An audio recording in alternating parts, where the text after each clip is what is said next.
और आज हम जानेंगे उन 10 लोगों के बारे में जिनके अमर होने का दावा किया गया है।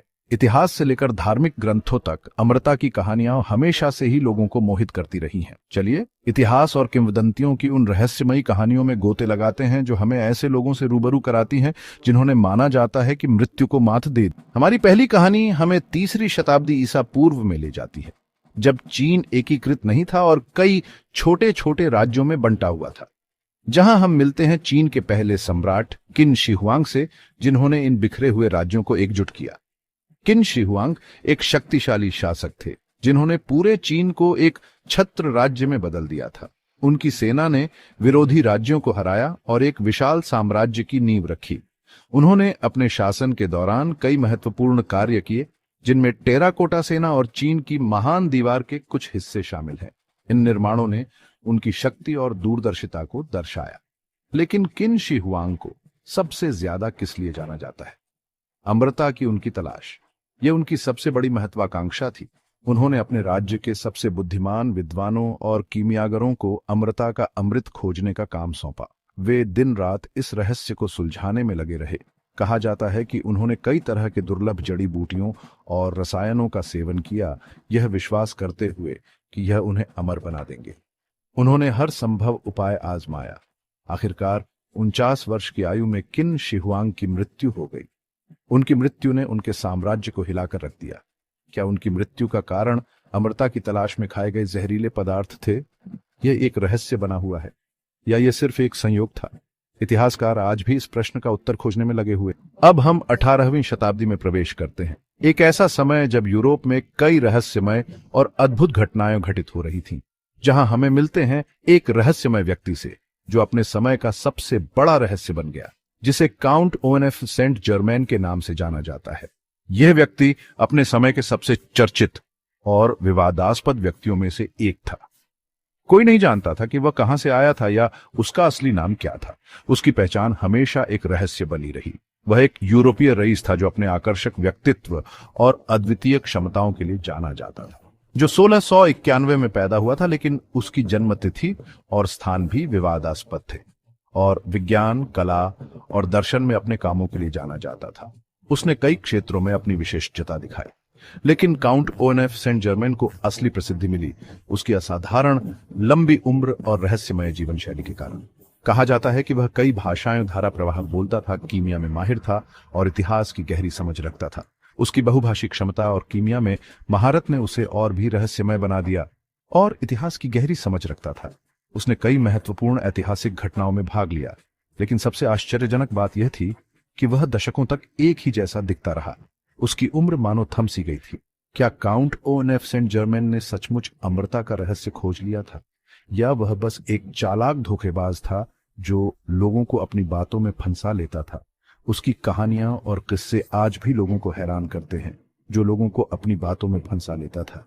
उसकी कहानियां और किस्से आज भी लोगों को हैरान करते हैं। हम शायद कभी नहीं जान पाएंगे कि काउंट ओएनएफ सेंट जर्मैन का असली रहस्य क्या था। प्राचीन ग्रीक साहित्य में कई कहानियां हैं वीरों और देवताओं की, लेकिन उनमें से एक नाम है जो अमरता के साथ जुड़ा हुआ है, वह है एकिलीस। एकिलीस की कहानी न केवल वीरता की है, बल्कि यह भी दर्शाती है कि कैसे एक व्यक्ति की कमजोरी उसकी सबसे बड़ी ताकत बन सकती है।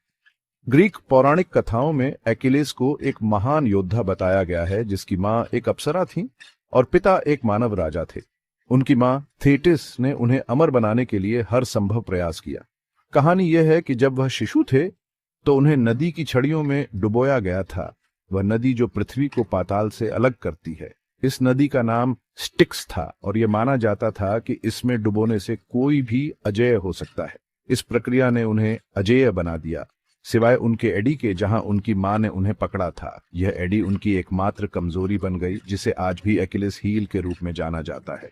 ट्रोजन युद्ध के दौरान एकिलीस ने अपनी अद्भुत शक्ति और युद्ध कौशल के लिए प्रसिद्धि हासिल की। वह युद्ध के मैदान में अजेय माने जाते थे और उनके दुश्मन उनसे डरते थे।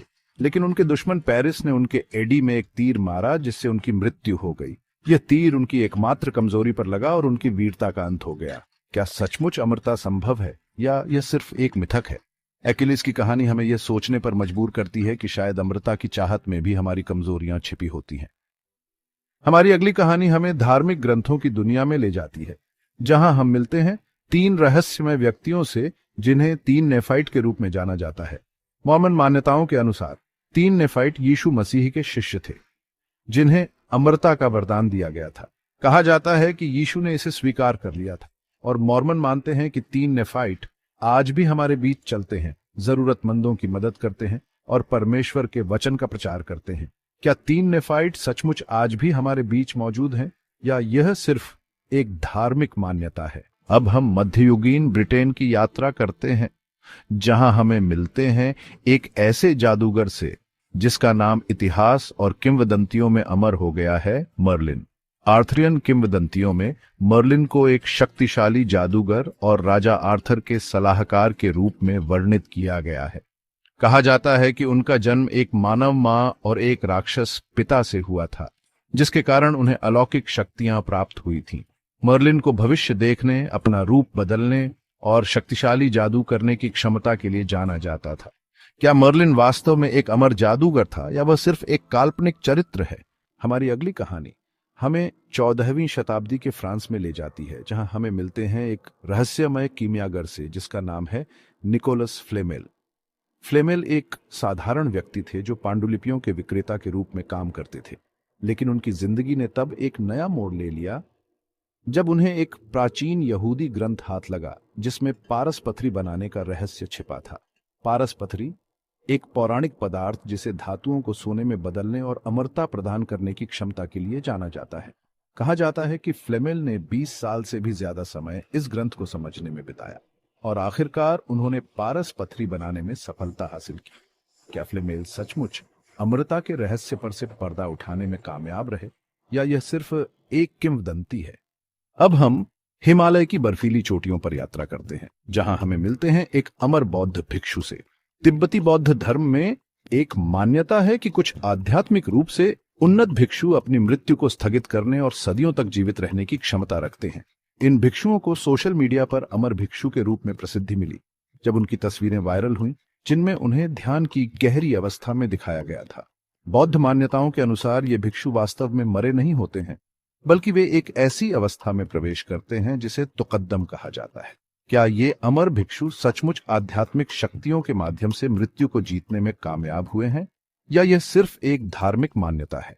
हमारी अगली कहानी हमें ईसाई लोक कथाओं की दुनिया में ले जाती है, जहां हमें मिलते हैं एक ऐसे व्यक्ति से जिसे भटकता यहूदी कहा जाता है। कहानी यह है कि यीशु को सूली पर चढ़ाए जाने के बाद एक यहूदी व्यक्ति ने उनका मजाक उड़ाया था, जिसके कारण उसे अनंत काल तक पृथ्वी पर भटकने का श्राप दिया गया था। उसका नाम अहेसरस था, और अनगिनत लोगों ने कहा कि उन्होंने उसे सैकड़ों साल बाद पृथ्वी पर भटकते देखा। उसे हमेशा एक बूढ़े व्यक्ति के रूप में वर्णित किया जाता है, जो दुख और पछतावे से भरा हुआ है। भटकते यहूदी की कहानी एक चेतावनी है उन लोगों के लिए जो ईश्वर के खिलाफ जाते हैं। यह हमें अमृता के अंधेरे पक्ष को भी दिखाती है। अब हम 20वीं सदी की शुरुआत में आते हैं, जहां हमें मिलते हैं एक विवादास्पद व्यक्ति से जिसका नाम है लियोनार्ड जोन्स। जोन्स एक अमेरिकी धार्मिक नेता थे, जिन्होंने दावा किया था कि उन्होंने उपवास और प्रार्थना के माध्यम से अमरता का रहस्य खोज लिया है। उन्होंने दावा किया कि कोई भी व्यक्ति अमर हो सकता है, आपको बस सही मात्रा में उपवास और प्रार्थना करने की जरूरत है। जोन्स ने अपने दावों के समर्थन में कई चमत्कार भी दिखाए, लेकिन उनके आलोचकों ने उन्हें एक धोखेबाज बताया। क्या सचमुच उपवास और प्रार्थना जैसी साधारण चीजें हमें अमर बना सकती हैं, या यह सिर्फ एक भ्रम है? हमारी सूची में आखिरी नाम है एलेक्स गुए का, जो एक 46 वर्षीय व्यक्ति हैं जो अमर होने का दावा करते हैं। गुए का दावा है कि वह 5500 साल पहले मिस्र में एक पुजारी थे और उन्हें एक गुप्त अनुष्ठान के माध्यम से अमरता का वरदान मिला था। गुए ने अपने दावों के समर्थन में कोई वैज्ञानिक प्रमाण नहीं दिया है, लेकिन उन्होंने कहा है कि उनके पास प्राचीन मिस्र के ज्ञान तक पहुंच है जो उन्हें अमर बनाता है। क्या गुए सचमुच एक अमर प्राचीन पुजारी हैं, या वह बस ध्यान आकर्षित करने की कोशिश कर रहे हैं? ठीक है दोस्तों, मुझे यकीन नहीं है कि मैं उन कहानियों में से कुछ के बारे में कैसा महसूस करता हूं, लेकिन आप जानते हैं कि आग के बिना धुआं नहीं होता।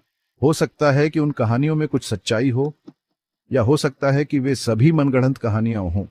इसके अलावा अगर वहां अमर लोग हैं तो शायद छिपे हुए हैं। यह उन कारणों में से एक है कि वे इतने लंबे समय तक जीवित रहे हैं, हमेशा की तरह देखने। आज हम जाने